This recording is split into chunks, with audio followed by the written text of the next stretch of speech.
Bismillah, alhamdulillah, salatu salam, rasulullah, sallallahu alayhi wa sallam, assalamu alaikum wa rahmatullahi wa barakatuh. My name is Tariq Khalid. I'd like to welcome to our program here at Sharjah Media Corporation, getting to know Allah, getting closer to your Lord. How is it that people today don't know Allah? When this is the era of information technology, multiple languages across the globe, this is a very interesting thing when people don't know Allah in this particular age. And it's a very dangerous time also. Let's see what Allah says. Surah number 13, verses 18 and 19. Bismillah ar-Rahman ar-Rahim. And to him be the praise in the heavens and on the earth. And at twilight and when you rest at noon, he brings forth the living out of the dead, and he brings forth the dead out of the living. And he revives the earth after its death. And even so will you be brought forth. So we see this all the time, don't we? You know, we live in the desert, man. You know, and subhanAllah, if you go deep into the desert, where you see no evidence of water at all, you see desert plants. And you're like, wow, how does that plant survive out here? You see wildlife in the desert. How does it survive? And if it rains just a little bit, you see the desert, like, areas become, comparatively speaking, green for us, green, comparatively speaking. Of course, not green for someone who comes from Southeast Asia or Sub-Saharan Africa. No, not like that. But comparatively speaking, it becomes green. Just for a little bit of rain, you see it change. Even the texture of the sand changes just from a little rain. So those of us who have lived in desert areas, it is very clear and evident about this distinction from death to life and life to death in how Allah does this. It's amazing when you see this. And it's amazing if you're in the desert and you spend a lot of time there and you see all the creatures that are there. And you're like, how do these creatures exist? And if you find out from what the people who have studied them, zoologists and others, it's amazing the qualities that Allah has given them to survive in the desert. And the plants similarly, when they've studied them deeply and found out how the plants survive, amazing, amazing. And so for someone to deny the existence of God is insane when we have so much evidence of these very delicate matters that no man has the capability of doing this. And we have just become aware of these things. Similarly, if we look at the ocean and you see the oceanographers and all the information that they have amassed today in relationship to the seas and to the fish and all the creatures that exist in the sea and the depth of the sea and how massive it is. Unbelievable that there's even rivers in the ocean, mountains in the ocean. All of these kind of things that they've just found out in recent times. It's unbelievable that someone could think that this could happen of its own accord. How is that possible? If something is designed, let's just take this simple book. The book has a simple design on it, right? Did it design itself? Let's take something simple. If I put this book down, a plain sheet, let's take an example. Let's just, for just argument's sake, let's just think logically, just logically, because all these people who are in denial, many of them are scientists and philosophers and highly educated people. But let's just take something very simple. If I took this book and it was plain white, and the paper was plain white, there's nothing written on it, and I left it here, and let's say it could exist for 1,000 years without deteriorating. As an example, would it ever have print on it? Would the print just come on it? And would the print have color? And would the words come in paragraphs and be consistent and make sense? And the topics, would the topics be in order? Is that possible? I mean, just think about that. Is it possible? It's not possible. It's not possible. And if I were to say, oh, yeah, brother, that could happen after, oh, if they stayed there for another 1,000 years, you would see that happen. You would say, this man is an idiot. Wouldn't you? So if we look at something as, let's just take the human being, something that we look at, some, you know, all of us are living with ourselves and other people every day.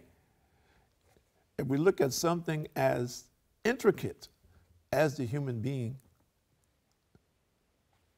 is it possible that the human being just came about? Is it realistic that it came from a monkey? Really?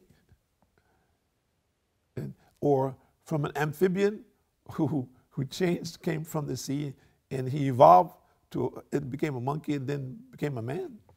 Is that reasonable? I mean, someone can say, I have a theory and I'm going to try to prove that theory, but does that theory make sense, really? Just think about it. The kind of technology that we have, the kind of people that we have who specialize in so many areas, is that reasonable? And how can it possibly be reasonable? If we look at some of the simplest things which we're finding out today, the real essence of it to our limited understanding. If we talk about the things on the unseen, let's talk about X-rays. We know they exist. Atomic energy, electricity. These programs couldn't be broadcast without electricity. Can you see it? You can feel it. Can you taste it? Smell it? You can hear it sometime. Atomic energy, can you see it? I mean, just when we think about these things which has been unveiled by modern science, and we equate it to our Creator, and this is minimum. What the knowledge that we have, what Allah is allowing us to have is minute. And He's only allowing us to have this at this time. And scientists and other people are slowly, by Allah's permission, they're unveiling more and more. But it doesn't mean that these things just came into existence. Just the other aspect of it. It just means that Allah has just given man the capability to have the knowledge of these things now. Not that it just came into being. This is also another form of ignorance. We have just gotten the capability to understand and begin to research and find out about these things. It wasn't so very long ago. You couldn't go but so far down in the sea. It wasn't so long ago, but you can only go so far up into the sky. That was not very long ago. For example, if we take the two extremes. But now we can. But does that mean that what was in the sea, it wasn't there since its inception, which we don't know when that could be? It could have been 1,000,000 years ago. Allah knows. Or what is in the sky, it wasn't there then? No. It means that we just got the capability, the ability to find out something about it. It was there. We're just finding out. Now, we go back to the same factor. It just happened. How? How can a scientist or a mathematician, a real scientist, ever believe that? How could that be possible? A man himself who spends time researching, how could these things just happen? We didn't just happen.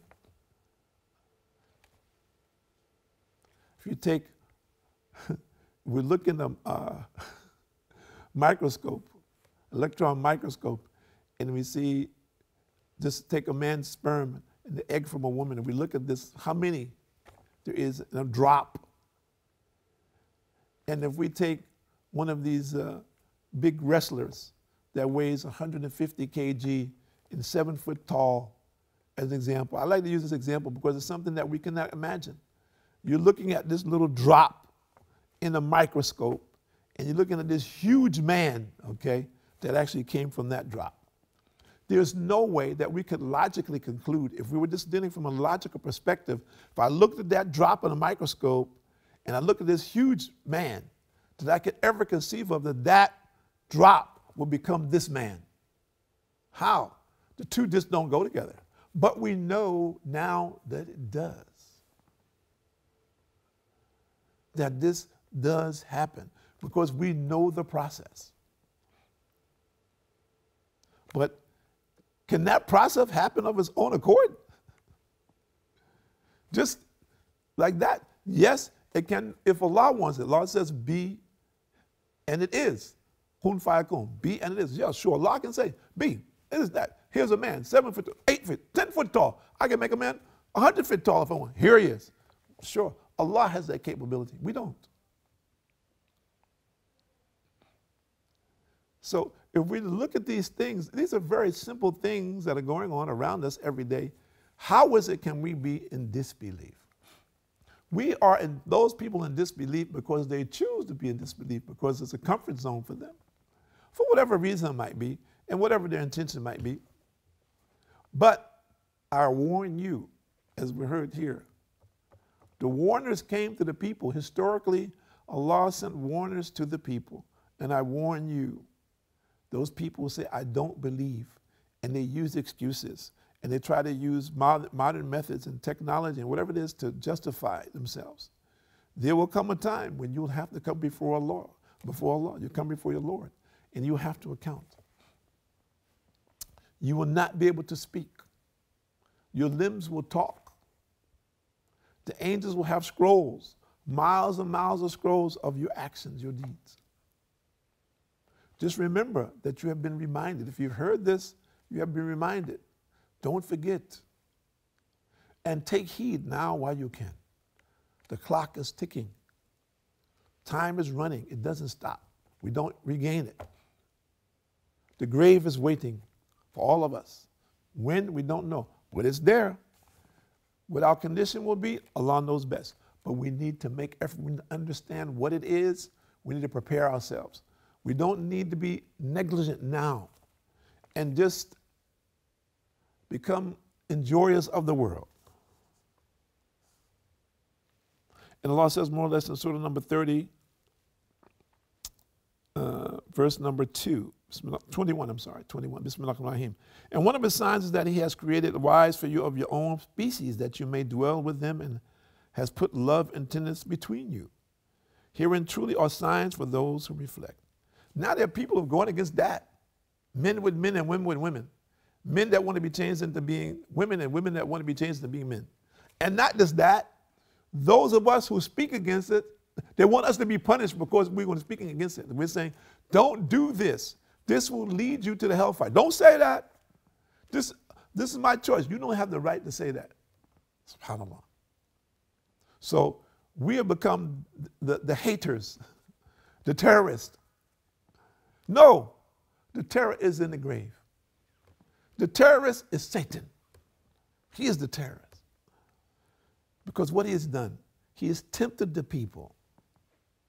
He has misled them and misguided them purposely. Why? Because he wants you to join him. He knows he's going to the hellfire. He knows who Allah is. He worships Allah. Yes, with clarity, without question. But he is calling every single soul to the hellfire.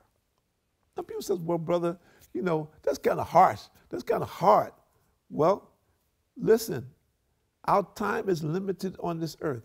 He knows this. Remember, Satan was around when Adam alayhi salam was created. He knows everything about the human being. So he has a game for all of us. The defense against him is remembrance of Allah. Only. There is no other defense. That's right. There is nothing else that will help you against Adam, against Shaitan. Ask Adam, alayhi salam. Adam wound up what? Getting cast out of what? Paradise. Because of Satan. Because Satan tricked him. So what about us? What about us? So we have to know who is our Lord. We have to remember him. We have to obey him. What is at stake? Your life and your death. And more importantly, your death. People say, brother, you keep talking about dying. Why? We need to understand something. We need to try to embrace death. We're going to be dead a lot longer than we're alive right now. In this aspect of our life, we're going from a short term. We need to understand this dynamic. And this is a mathematical dynamic. We're in this world for a short time. And the Prophet ﷺ said his nation will live to be 60 to 70 years old. There are people who live to be much older. If we take the Prophet Noah, alayhi salam, Allah says in the Quran that Noah invited his people to the oneness of Allah for 950 years. Allah actually says 1,000 years minus 50. 950 years he invited his people to the oneness of Allah. The scholars say that he lived for more than 1,000 years. The blessing of this nation is that we will not have to toil like this. But we have to be focused. This 60 or 70 years, even if you go to 100 years, is not much compared to people in the grave since the year 2000, and before that, who knows? How many people in the grave now in these 2,000 years? How many? Millions, maybe billions, I don't know. And how many before the Day of Judgment? We don't know. How many years from now to the Day of Judgment? We don't know. But we know we're going to be in the grave at some point in time until the Day of Judgment. What do we know about the Day of Judgment? It is like 50,000 years. Yes, one day. Somebody said, brother, where you get these numbers from? I said, okay, you don't want to hear those numbers. That's not why you're listening. You want to enjoy and play. And you think that everything will be all right. No, not like this. And then after that, after the Day of Judgment, what will happen? Infinity. Yes, infinity. And it'll only be paradise and hellfire. So we're saying to everyone out there now, make a choice. Make a decision now. Make a critical decision for your eternity today. Accept Islam today, not tomorrow. Make a choice. Change your life. Move forward. Think about it. Pray on it. Ask Allah to guide you. My name is Tariq Khalid. I'd like to thank you for joining us here at Sharjah Media Corporation and getting closer to Allah, getting to know your Lord. Please, may Allah guide all of those people out there who are misguided to understand who He is and to obey Him in the way that He commands us to. Assalamu alaikum wa rahmatullahi wa barakatuh.